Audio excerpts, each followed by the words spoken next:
Parents, if you have a loved one who is in the hospital and you don't know how to explain it to your kid, or your kid's a little afraid of the hospital and the fact they're going to have to visit this person in there, let me share with you the advice or the words of wisdom that my grandfather gave us when we were growing up, because I had a very sick grandmother who was in the hospital all the time, and I'm going to tell you what made the world of difference. My grandmother had health struggles for most of her adult life. I cannot remember a single time growing up where my grandma was ever really healthy. Now, there are absolutely more times when she was healthier, but she's always struggled with her health. And she was in the hospital or sick a lot when I was growing up.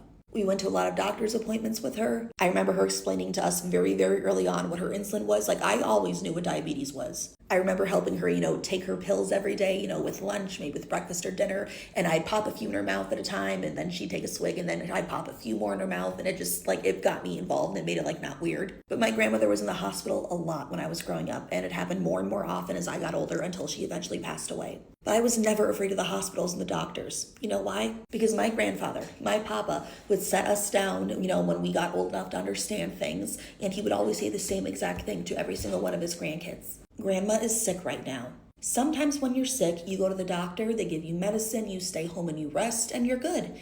And sometimes you need extra help and you have to go to the hospital. Sometimes you need surgery, sometimes you just need special doctors and medicine. There's a whole lot of things that can happen. And Grandma needs to be in the hospital right now. We don't want her to be in the hospital. She doesn't want to be in the hospital right now, but this is the best place for her to be. And we are so lucky that she can be in the hospital, because not everyone can go to the hospital. Not everyone has the money. Not everyone has a hospital near them, but she is so lucky that she has all these doctors and nurses who are going to be here, and they're going to help her feel better. This is the best place for her to be, and we are so happy that she is able to be here. And they're going to do everything that they can to make her better. What was important is that unless we knew for a fact that my grandma was going to be fine, my grandfather and everyone always said, she's going to be fine. Otherwise, there were other points where they said that the doctors and nurses were going to do everything they could to make her feel better. So they never lied to us, but they were never making promises that they couldn't keep. And that is something that to this day, I remember whenever anyone I know is in the hospital,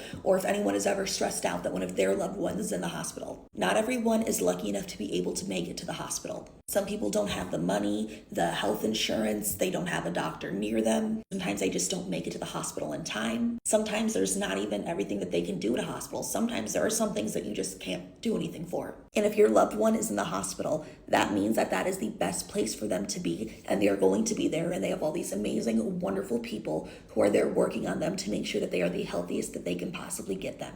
It is shitty when your loved one is in the hospital and when they're not sick or they're injured, they're not doing well. But how amazing and how beautiful is it that they are able to be in the best possible place for them to get better. Not everyone gets that opportunity. They're lucky.